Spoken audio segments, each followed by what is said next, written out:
Hi, and welcome back to another motivational moment with me, your coach, Michelle. So, today our topic is why it is so helpful to know yourself.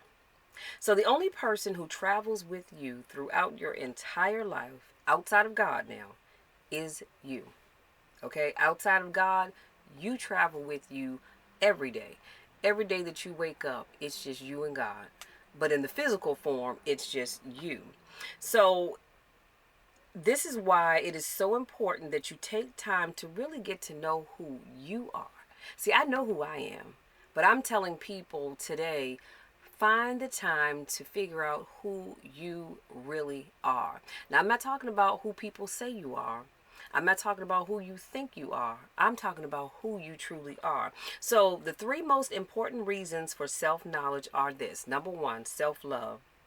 If you know yourself, the good, the bad, and the ugly, because guess what? We all have it. And when I say the ugly, I'm not talking about the outward appearance. I'm talking about the ugliness that lives within us, because we all have some of that.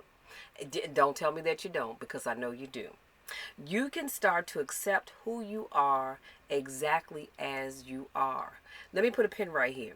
I know that I am a very nice person. And anybody that knows me knows that it takes a lot for you to really push me to the point where I'm going to have to cuss you out or go off on you. But I have a breaking point. That is the ugly part of me that I don't like, but I'm working on managing it a whole lot better. But like I said, you have to really, really, really push the nail in the lid of the coffin to get me to go off on you.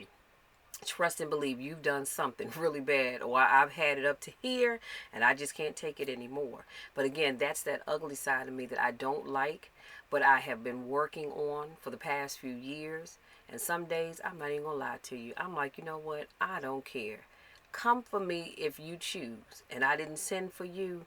You're going to get that part of Michelle that very few people get to see. So it may be a challenge to accept some aspects of your lives that we don't perceive as positive, which is what I just shared with you. But we have to accept them as we begin to make changes. See, again, you've got to accept the good, the bad, and the ugly part of yourself before you can make any changes. Because here's the thing, I can't make changes if I don't accept those things about me. Now, you can say them about me, but if I don't accept it and I don't acknowledge it, guess what? I can't fix what I won't acknowledge. So you can deny the parts of your life that you don't like all you want to, but they won't go away. They will not. So if you don't like the fact that you dislike a certain group of people because of the color of their skin, where they live, their sexual orientation, any of that kind of stuff, it won't go away just because you say it's not true. So in other words, love who you are until you get where you want to be. I don't know about anybody else, but I love Michelle. I love every bit of me, from the top of my head, which I'm concealing with my hat today, to the tips of my toes. I love me and everything in between. Am I perfect? No, I'm not. Do I make mistakes? Yes, I do. Do I say things to people that I probably shouldn't say? Of course I do. Do I practice it? No, I do not. But I love me as I am, as I work on becoming a much better person, because we can all stand to make some changes in our lives. But I love me as I am, because guess what? God loves all of us. He loves you whether you've reached the top of the mountain, if you will, and he loves you even if you're at the bottom of the mountain trying to work your way up to the top. He loves all of us, flaws and all. So what I'm asking you to do, because I've met people that say, I can't find it in me to love myself. And that hurts me. That hurts me to the core of my being, because my question then becomes, well, why not? If I can love you the way you are, why can't you love yourself? And they say, well, Michelle, but you don't know my story. You don't know what I've done. You don't know where I've been. You don't know this. You don't know that. You don't know the other. Guess what? You're right. I don't know. And I don't need to know any of those things to love you as you are, especially when I see that you're trying to get to a different place and become a different person. I love you as you are, as you work on getting to where you want to be.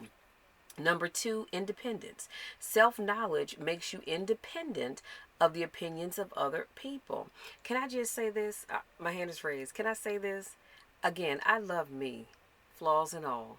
So your opinion of me means absolutely nothing. And actually, I was getting ready to say something else, but I had to catch myself. Your opinion of me means nothing. It means jack diddly. You can believe whatever you want about me. And I learned a long time ago, you cannot let other people's opinions of you hold you down. Because no matter what you do, people have already formed an opinion about you, whether you know it or not. And I think about Angel Richardson. She talked about when she was in high school, people started rumors about her that she was fast tail and she was hot in the pants and all this kind of stuff. She said, and I wasn't. She said, I wasn't having sex with anybody. But people made that assumption about her. So finally she said, you know what? What the heck? People already think that about me anyway. So let me just go ahead and act the part. That's why I said stop letting people's opinions of you change who you are. I'm talking about the negative opinions. Your opinion of me is just that. That's your opinion. Doesn't make it true. Just because you think whatever you think about me doesn't matter to me. Or as I like to say, your opinion of me is none of my business. It's none of my concern. Because you're going to think what you want to think no matter what I do anyway. If you know what works for you, what is good for you, and what isn't, it's irrelevant what other people might think of you. So keep that in mind as you go about your day. Now, I'm not saying walk around out here acting like a daggone fool all day, every day, and think it's all good. No, it's not. I'm just talking about when you are doing the best that you can, there's always going to be somebody that's going to have a perceived notion of who you are. And here's another one. Perfect example. I know one time my teammate said to me, he says, Michelle, you ought to smile more when you're in the gym. I said, really, why is that? And he said, because some people think you're mean. I looked at him, I said, well, first of all, I'm not a mean person. Okay, that's number one. Second of all, I don't come to the gym to make friends. I really don't. Now, you get to know people as you work out over a period of time, but my main focus for coming to the gym is not to make friends. So their opinions of me, like I told Jerry, that's their opinion. They don't know me, and I don't know them. So you're making an assumption because I don't walk around. Whereas my teammate, he's more carefree and everybody knows him and he speaks to everybody. And that's great. That's just not my personality. I'm not mad at anybody in this gym. I come in to do what I need to do and get out. Hopefully within an hour. But my goal, like I said, is not to come in here and be besties with everybody. So I don't need to come in with the Queen's wave. Hey everybody, how are you? No, that's not why I'm there. I'm there to work on me. That's my time where I can just focus on Michelle. Sometimes I use that time to get clear about some things that I might be thinking about. I put my music in. I always say a prayer before I eat. I say a prayer before I go anywhere, and I say a prayer before I work out. And then I get into my workout. So like I told him, I said, well, if people think I'm mean because I don't smile a lot when I'm in the gym, oh well, it's none of my business, none of my concern. I'm not going to change who I am just because they don't think I'm a nice person or they don't find me approachable. I don't want you to approach me because I came in here to work out, not to be your bestie. And I'm just keeping it real. I really am. Anyway, getting back on track. You are the expert of your own being. You are in charge of your thoughts and you are your own personality. So independence and self-awareness, self-awareness are also linked to confidence. By knowing who you are and what you stand for in life, it can help to give you a strong sense of self-confidence. One thing's for certain, two things for sure. I always will have self-confidence in me. Now, was I always like that? No. I had to become that. I'm sorry, y'all. Something make my face itch. I had to become that person where I started to exude self-confidence. I am so confident in who I am. Honey, I can walk by, you can look down your nose on me, and I'm going to look back, look at you, and look down on you. I might just smile, nod, and keep it moving. I have too much self-confidence to let you ever bring me down. Or anybody for that matter. And so what I want you to do is go out there with your chest. Let me see if I can get my pecs to sit up. Look at that. Whew. Lift your pecs up and you walk out there, hold your head up and your shoulders back and let your confidence shine. Don't you let anybody, and I mean anybody, ever bring you down to the point where you don't have self-confidence. You have it. You just need to find it. Let me move on. And number 3, clear decision making. So, as we know, with knowledge comes insight and confidence, and this can make the decision making process much easier. There isn't a lot of space for doubt once you have gained that full insight. So, we all speak 2 languages. That's the language, the language of the heart and that of the head. If they are aligned, it's easy to make a decision. But if they aren't, it just depends on your mood and what you think is right or wrong. I mean, there's no two ways about that. So, for example, you're going on a date, and the person you're going out with looks good, smells good, and has all the qualities that you're looking for in a man or a woman. It depends on who you're going out with. However, there is something about the person that doesn't quite sit well with you. You're not sure what it is, but it just doesn't feel right. Something is telling you that he or she is either married or seeing someone else, but you have no real proof. You have no proof. You haven't seen anything, but something's just kind of off with this. Now, having 2 different dialogues makes it impossible to be clear. So today, your head is ruling, and you want to see that person, but tomorrow, your heart is ruling, and it may be telling you not to go on that date. So now you have to align your head and your heart so that you will get clarity, which then supports easy decision making. So we all have been down that road, haven't we? When we met somebody and your head said, oh my God, this man is fine as wine, or this woman is just simply beautiful. She's what I've been looking for all my life. But your heart is telling you something else. Your heart is saying, this person is not really the person for me. We don't have the same beliefs. They are just, I don't know what it is. That you all don't have the same beliefs. You're going in 2 different directions in life. You're trying to go right, they're trying to go left. Or they may be just going down the middle because they have no real ambitions in life at all. And so now your head and your heart, they're doing this tug of war kind of thing. They're bumping heads. So you have got to figure out, I can't do that for you. You've got to figure out how to get your head and your heart on one accord so they're working together and you can make the right decision. And so here's a quote, and I'm going to let you be. And it simply says, it is hard to imagine a more stupid or more dangerous way of making decisions than by putting those decisions in the hands of people who pay no price for being wrong. That's powerful, y'all. That is powerful. And this quote is by Thomas Sowell.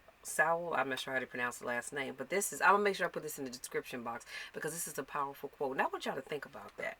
Let me do a quick recap, and I promise I'm going to let you be. So today I talked about why it is helpful to know who you are. Like I said, you have got to know who you are. And I'm going to tell you another thing that I didn't mention before. At least I don't think I did. When you don't know who you are and you don't know whose you are, people can just pull you in every which way, every direction, or just all over the place because you don't even know who you are. You're trying to be everything to everybody. That's never been something that I've been interested in doing. I can't be everything for everybody, and I'm not going to try to be. So I love the fact that not only do I know who Michelle is, I know whose I am. And I know that whether you have preconceived ideas about me, it doesn't matter. It doesn't bother me. You know why? Because I serve a God that's bigger than you, and I serve a God that's bigger than me, and He already knows who I am.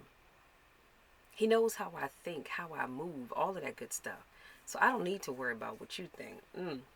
Let me get into my recap. So I talked about the 3 most important reasons for self-knowledge. And number 1, I said self-love. You have got to love yourself. How can you expect somebody else to love you when you don't love yourself? That's a problem right there, okay? And you've got to be able to love the good, the bad, and the ugly. Because that exists in all of us. All of that is inside of all of us. And if you sit here and try to tell me, oh, not me. Yes, it does. It certainly does. And number 2, I said independence. Self-knowledge makes you independent of the opinions of other people.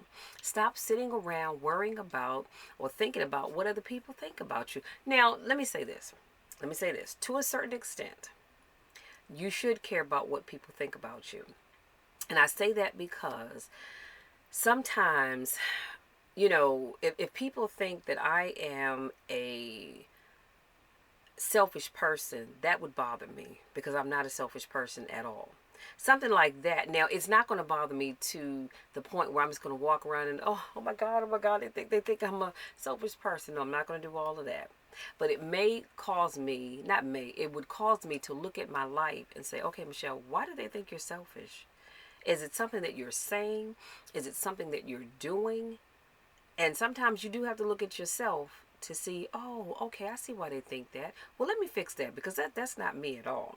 So if they came to that perceived notion about me, that is so incorrect. Let me flip the script and show them that nope, that's not me. I'm not sure why you think that, but you can't stop people from thinking what they're gonna think. So what I'm telling you also is don't be going way off into right field or way off into left field trying to please folks. Do the best that you can and then keep it moving because they're going to think what they want to think anyway.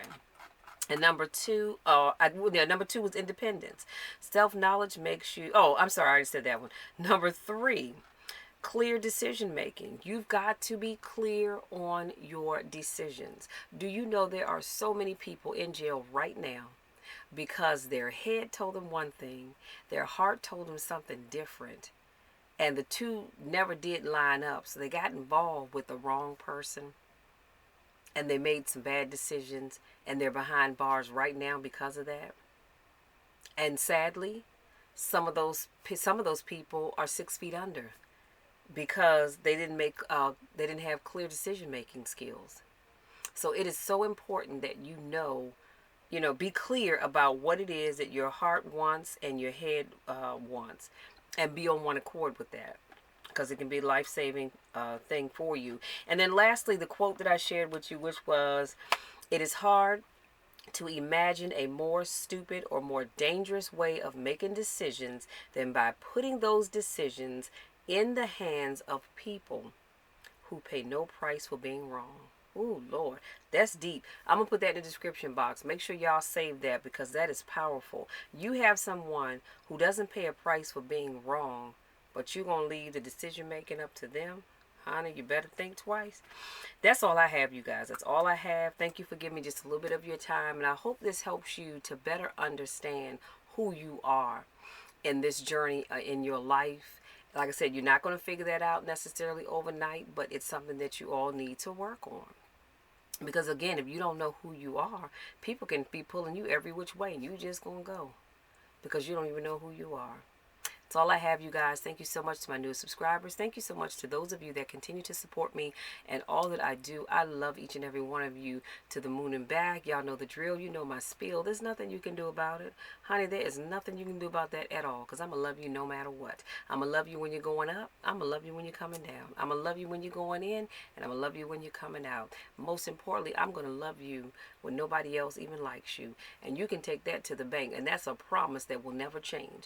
Always know that outside of God and your family and close friends, I will always love you no matter what. See, I've learned to look past the bad in people because there's always some good that's deep down inside. And I've learned to look towards that, to try to figure out why people are the way they are. But always know that I'm going to love you even when nobody else likes you. Until next time, take care.